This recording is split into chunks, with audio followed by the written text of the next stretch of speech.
ये 13 दोष ऐसे हैं जिसके जीवन में होंगे तो उसको कभी शांति, कभी सुख, कभी ऐश्वर्य ये टिकेगा नहीं और दुर्गति निश्चित हो जाएगी।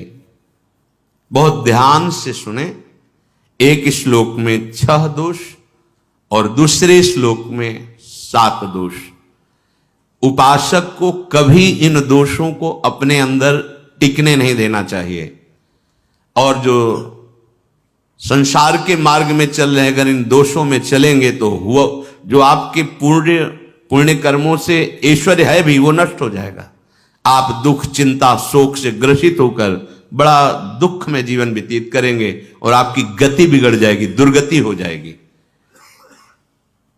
विकत्थनः स्पृहायुर्मनस्वी बिभ्रत कोपम चपलो अरक्षणश्च एतान् पापाः षण्णराः पाप धर्मान् प्रकुर्वते नोत्र सन्तः सुदुर्गे संभोग संविद विषमोति मानी दत्तानुतापी कृपणो बलीयान् वर्ग प्रशंसी वनितास्तु देष्टा एते परे सप्तनशं सवर्गाः।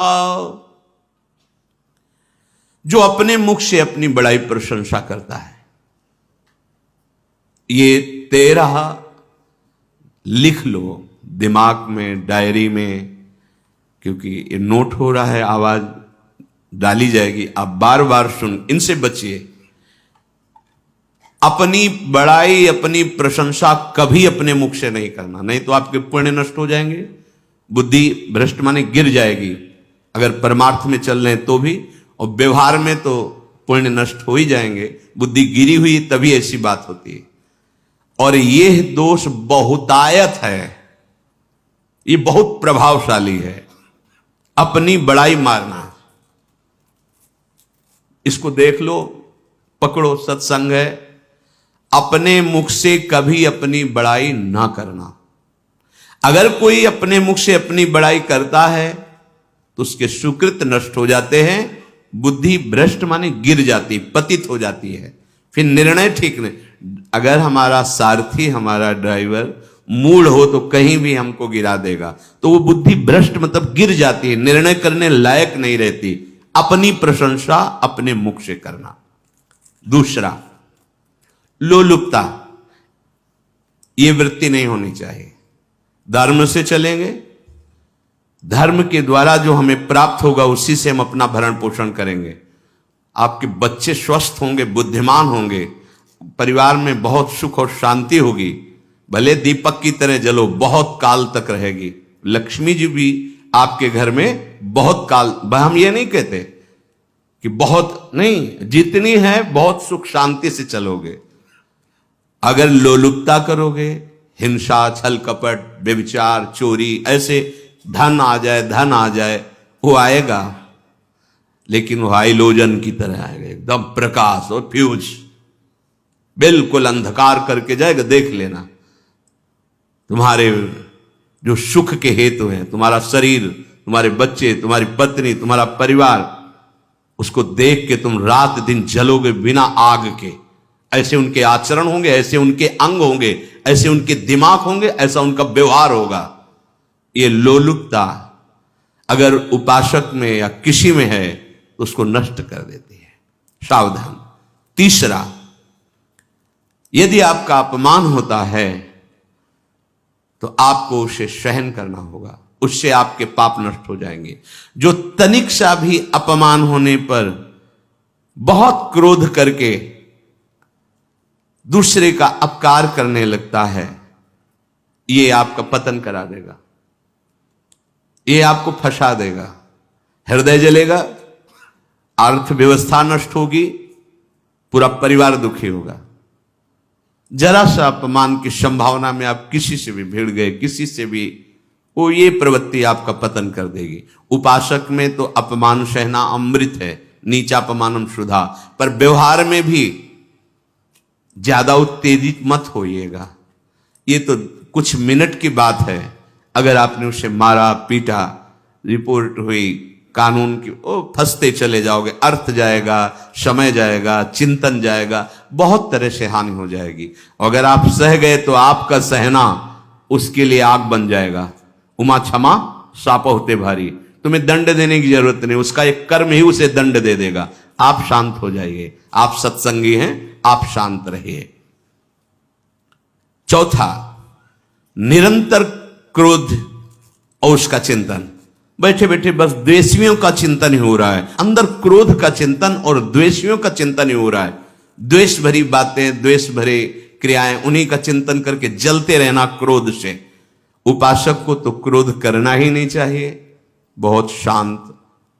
ठीक है, अभ्यास में कभी क्रोध हो सकता है, उसको फिर समन करो, अंदर से प्रायश्चित, जैसा कि अब गलती हुई, आगे नहीं करेंगे। और व्यवहार में भी क्रोध को आप पीना सीखें। अगर बार बार आपका क्रोध प्रकट होता ही रहेगा, आपका स्वभाव बिगड़ जाएगा, आपके पुण्य नष्ट हो जाएंगे और आपका जीवन नष्ट हो जाएगा। देने वाला उतना दे देगा, आपको आनंदित रहो, पैसा खर्चा सब, पूरे जीवन का विध्वंस मचा दिया क्रोध ने। कहीं भी आप देखो, किसी से क्रोध करके देखो, फिर देखो तुम्हारा भजन चल रहा है, तुम्हारी वो आनंद वृत्ति है नहीं, जलोगे और वो जलन और गुस्सा दिलाएगी और वो बैठे बैठे जलोगे नहीं। ये क्रोध जो है, ये चाहे व्यवहार में हो चाहे परमार्थ में, दोनों की हानि करने वाला है। और आश्रित जनों की रक्षा ना करना।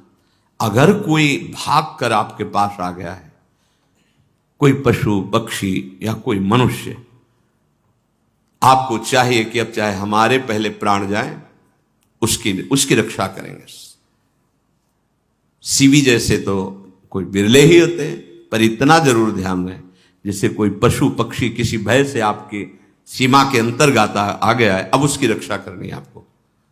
अगर आप स्वयं मार देते हैं या मरवा देते हैं, ये आपके सुकृत नष्ट कर देगा, या आपकी दुर्गति का कारण बन जाएगा। और जो पाप कर्म उत्साहित होकर करते हैं, उपासक को तो बहुत सावधान रहना चाहिए, पर व्यवहार में भी जो नहीं करना चाहिए, अगर वो पाप कर्म आपके द्वारा मन में प्रेरित हो रहे हैं, संकल्प बन रहा है, क्रियाएं हो रही, दुर्गति पक्की, पुण्य नष्ट हो जाएंगे, दुख अशांति बढ़ती चली जाएगी, कभी शांति नहीं प्राप्त कर पाएंगे। ऐसा नहीं कि जो मन में आवे सो करें। पापाचरण निडर और उत्साहित होकर करना, अगर ऐसे लक्षण है, निश्चित दुर्गति होती है। ये 6, अपनी बहुत बड़ाई करने वाला अपने मुख से, लोलुपता, तनिक से अपमान में सहन ना करने वाला, निरंतर क्रोधी और आश्रित जनों की रक्षा न करने वाला, और निडर हर्षित होकर पाप कर्म करने वाला। दूसरे श्लोक में 7 है, 6 7। 1, संभोग का ही चिंतन करना, संभोग में ही मन लगाना, संभोग दूसरी स्त्रियों के साथ करने की भावना रखना। संभोग, पहला है संभोग। रात दिन बैठे बैठे बस यही चिंतन करना, गंदी बातों का, गंदी बातें देखना, गंदी बातें सुनना, गंदी बातों का चिंतन करना। फिर अन्य माताओं बहनों के प्रति काम दृष्टि से देखना, कोई आ जा रही है दृष्टि से, काम भाव से देखना, भोग बुद्धि से देखना, निश्चित पुण्यनाश दुर्गति। बड़े बड़े उदाहरण इतिहास में हैं, जिन्होंने ऐसा दृश्य नेत्रों से देखने की चेष्टा की, मन में संकल्प किया भोगने का, नष्ट हो गए, चाहे वो कितने बड़े प्रतापी हो। ये दुर्योधन कोई साधारण थोड़ी है, भगवान व्यास देव जी के द्वारा ही तो लो, भगवान व्यास देव जी ही इसकी उत्पत्ति का कारण है। आप देखो, इतने महान पुलस्त जी ही उत्पत्ति का कारण है रावण की। बस यही ऐसे दोष हैं जिनके कारण जीव नष्ट हो जाता है। ठीक है, धर्मयुक्त काम भगवान ने आदेश किया है, आपका परिग्रहण संस्कार हो गया है, संतानोत्पत्ति की भावना से कुछ पवित्र तिथियों का त्याग करते हुए चर्चा में हुई है। एक नियम है, एक आदेश है शास्त्र का। आप बहुत काम प्रवृत्ति वाले हैं तो प्रत्येक मास में जब माताएं बहनें पवित्र हो जाती मासिक धर्म से, तो जिनका पाणी ग्रहण आपने किया, जो पत्नी स्वरूप है, वो ठीक है। वहां भी बार बार के लिए व्यभिचार प्रवृत्ति के लिए शास्त्र आदेश नहीं करता, संयम पूर्वक, और उसका चिंतन नहीं करना। पाणिग्रहण संस्कार है, घर में विराजमान है, एक संयम एक नियम के अनुसार उसका चिंतन, चिंतन तो फिर भ्रष्ट कर देगा।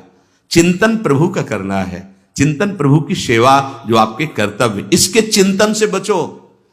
घातक है, बहुत बड़ा जहर है, अगर विषय चिंतन होने लगा तो मरोगे, जिंदा जलोगे, दुर्गति भी होगी। ये अंदर की जो आग है ना, कामाग्नि, ये इतनी बढ़ती चली जाएगी, तुम्हारे होश खराब हो जाएंगे कि मुझे क्या करना चाहिए क्या नहीं करना चाहिए। कोवा मदांधो मदनातुरोमा, अंधा हो जाएगा, नहीं दिखाई देगा अनुजा तनुजा क्या है कौन है, कुछ नहीं, भ्रष्ट बुद्धि। संभोग का चिंतन, चिंतन नहीं, चिंतन नहीं।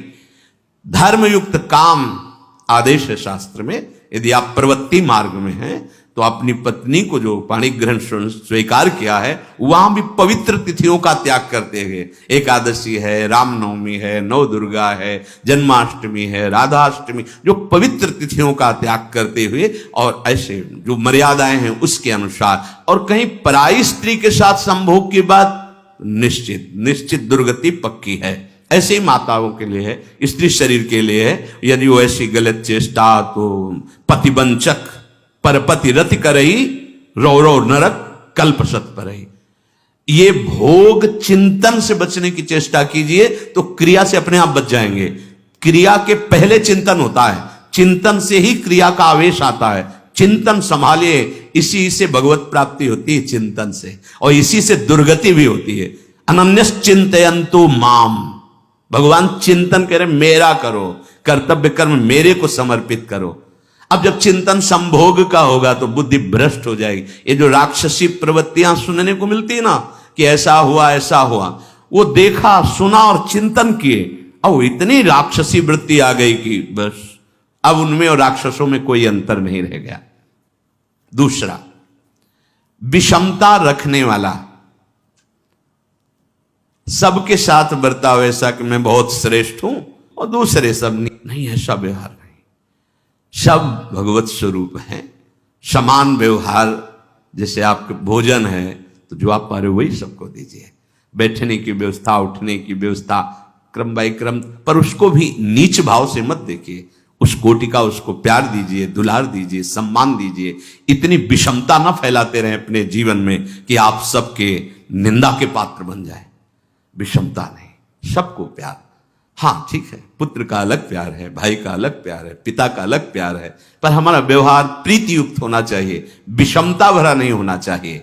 अगर हमारे चित्त में विषमता ही रही तो संसार है, प्रभु नहीं है। जीत विषम संसार कीर्ति जग बिस्तर है। जो विषमता पर विजय प्राप्त कर लेता है वही भगवत प्राप्ति का अधिकारी। ये विषमता बहुत बड़ी हानि है। तीसरी बात, अत्यंत मानी होना। जहां आपके प्राण कमजोर होंगे, पुण्य नष्ट होगा, आयुश्री सब नष्ट होना है, ऐसे आचरण करवाएगा गुरुजनों के साथ, महापुरुषों के साथ। ये बहुत नीच प्रवृत्ति है। अत्यंत मान प्रियता, मुझे सम्मान मिले, उत्तम प्रवृत्ति है। सबको मान देना, स्वयं अमानी रहना। चौथा, दान देने की बात कह के मुकर जाना या दान देकर पश्चाताप करना। दे दिया है, बहुत जल रहे हो, दूसरे से वार्ता कर रहे हो कि पता नहीं क्या यार बुद्धि में हो गया, हमने उसको इतना कहा था, उतना दे दिया, क्यों दे दिया, ऐसा ऐसा, मतलब अंदर चिंतन करना, क्यों दे दिया तो दिया। इसके बाद जो आपका ये जलन हो रही, पश्चाताप, सुकृत नष्ट हो रहे हैं। दान देकर पश्चाताप करना या दान देने की बात कह के मुकर जाना। जैसे आपने कह दिया आपको इतना इतना ऐसा, अब आप मुकर गए, ब्याज सहित तुम्हें देना होगा, ये तुम्हारी दुर्गति का कारण बन जाएगा। ऐसे ही नहीं बोलना चाहिए, बहुत होश से। वाणी एक अमोल है, जो कोई बोले जान, ये तराजू तौल के तब मुख बाहर आन। पांचवा, अत्यंत कृपण होना। ना परिवार को सुखी कर पा रहा, ना अपने को सुखी कर पा रहा है। एक एक सिक्का बैंक में जो मर गया। धन की वास्तविक गति यही है कि अपने परिवार को खूब उसकी अनुकूलता प्रदान करो, उसमें से कुछ हिस्सा किसी ऐसे को जिससे तुम्हें बदले में कुछ लेने की भावना ना हो। कोई साधु महात्मा, गाय, पशु, पक्षी, किसी भी जीव बीमार है शरीरधारी, उसके जिससे कुछ कभी लेने की भावना न हो, एहसान की भावना न हो, सो धन धन्य प्रथम गति जाकी, धन्य हो गया उसका धन। अब वो कृपण का धन किसी काम में, ना स्वसुख, ना परिवार के सुख, ना धर्म कार्यों में, व्यर्थ जीवन चला गया। उसी धन का चिंतन करना, उसी का संग्रह करना और उसी की रक्षा करते करते शरीर छोड़ देना, तो चिंतन बिगड़ गया।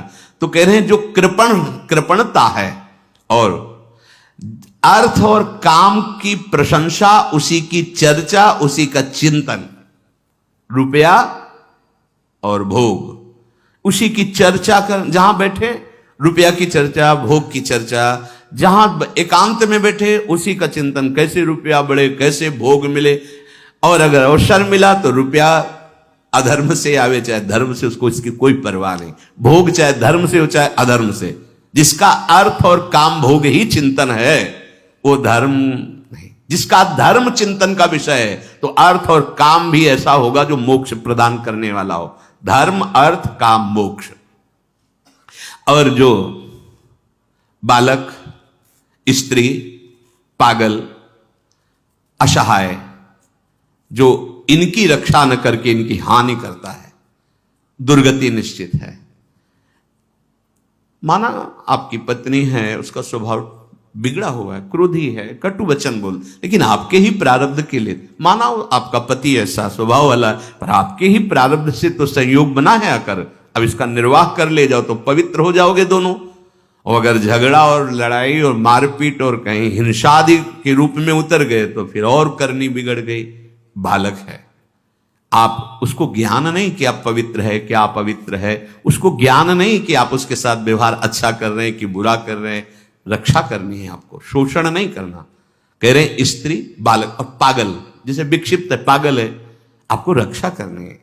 बन जाए तो उसको भोजन, ऐसा नहीं कि ईट मारो, उसको अपमानित करो, उसकी बुद्धि खराब है, प्रारब्धवशात खराब हो गई है।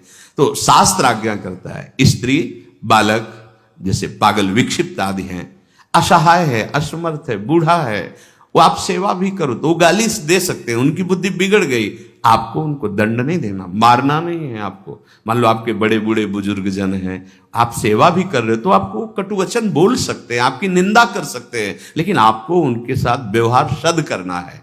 अगर आपने इन दोषों को स्वीकार किया तो निश्चित आपकी दुर्गति होगी, न इस लोक में आपको शांति मिलेगी न परलोक में। इसलिए इन दोषों को बार बार सुन करके और हृदय में जांचो कि कहीं है तो नहीं, अगर है तो सत्संग, भजन बल, भगवत प्रार्थना के बल से इन दोषों का त्याग कर दो, जीवन मंगलमय हो जाएगा। शेष चर्चा आगे। श्री राधा वल्लभ लाल।